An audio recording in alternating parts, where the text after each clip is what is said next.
Frederick Frazier is lying. It's May 7th, 2024, and these are your headlines. Lying. I don't say that word very often when I write about people, and I don't know that I've ever said it since we started this show last year, but it has to be said.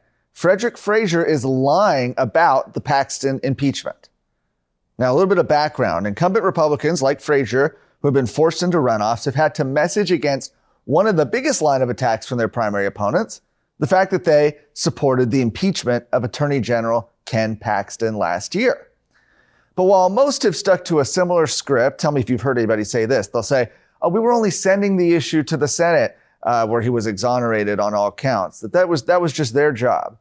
Well, instead of sticking to that script, State Representative Frederick Frazier has taken a new tact, falsely claiming that Paxton's office refused to participate in the House committee's investigation prior to impeachment.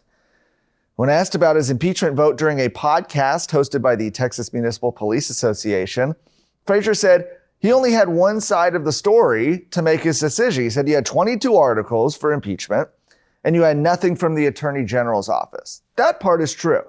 That's what he said next that's not. When asked if that was intentional, the fact that he only had one side of the story, Frazier claimed, quote, his office, talking about the Attorney General's office, his office chose not to participate in the committee hearings.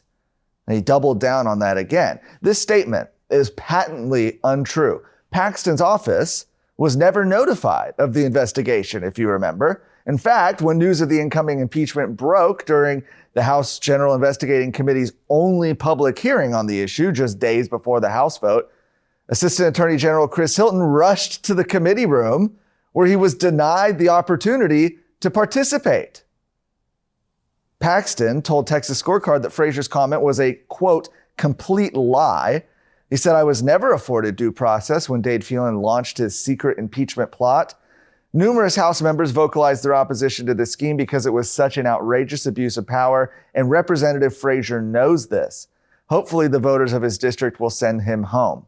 Mitch Little is one of the attorneys representing Paxton during the Senate impeachment trial, and he's an incoming member of the Texas House, said that Frazier needed to correct the lie.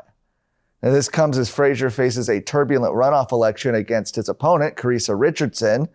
Frazier's notable for being dishonorably discharged from the Dallas Police Department after he pled guilty to criminal mischief involving an opponent's campaign signs. Frazier did not respond to Texas Scorecard's request for comment. Over the past several days, the Texas Department of Public Safety has reportedly made more than 70 arrests of illegal aliens for criminal trespass on border properties. Yesterday, Texas DPS apprehended 32 illegal aliens in Normandy, that's in Maverick County. The group consisted of 16 males and 16 females from countries including Ecuador, Peru, Colombia, Venezuela, Guatemala, Honduras, and the Dominican Republic. On May 4th, DPS troopers arrested 12 illegal aliens, also in Maverick County. Among those illegally crossing the border was one man from Lebanon, deemed to be, quote, a risk foreign subject of interest, heightening national security concerns. Another 31 illegal aliens trespassing in Maverick County were also arrested late last week on Friday. According to DPS, the arrests include a total of 20 females and 11 males originating from countries like Ecuador, Nicaragua, Honduras, Dominican Republic, Colombia, and Cuba. Though DPS says that attempts to cross the border in the Normandy area and around Maverick County are increasing, recent immigration statistics show that overall illegal border crossings are slowing across the state, certainly as we see them increase in places like California and Arizona. Meanwhile, Senate Bill 4, that's the Texas law making it a state crime for individuals to enter the country illegally, is currently on hold. The law is currently awaiting further review by the U.S. Fifth Circuit Court of Appeals. Is it possible to morph from a hero into a villain? I'm Valerie Munoz. Join me as I introduce you to the most powerful lobbying group in Texas. One that started as a savior, but has become the very thing they were created to destroy. Listen now to Season 7 of Exposed, The Beast of Austin, available wherever you get podcasts. Trustees for Carroll ISD have passed a resolution denouncing President Joe Biden's rewrite of Title IX. During last night's meeting, the Carroll ISD Board of Trustees unanimously passed a resolution in a 6-0 vote denouncing the proposed changes. Says the CISD Board of Trustees denounces the recent changes to the Title IX regulations proposed by the Biden administration, expressing deep concern over the potential negative impact on our students and the community. And during the meeting, CISD School Board President Cameron Bryan gave a speech in support of the resolution. He said what the Biden administration is doing is redefining XX and XY to whatever you want to identify as.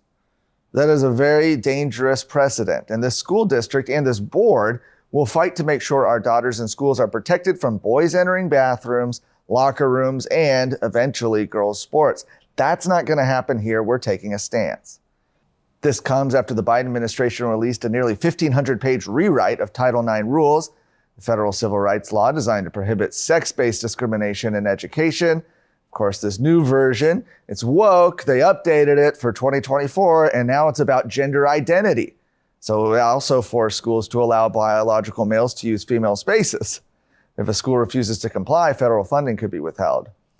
After that rewrite was released, Attorney General Paxton filed a lawsuit against the Biden administration, saying that it infringes on Texas's sovereignty by imposing substantial pressure on Texas to change its laws and policies.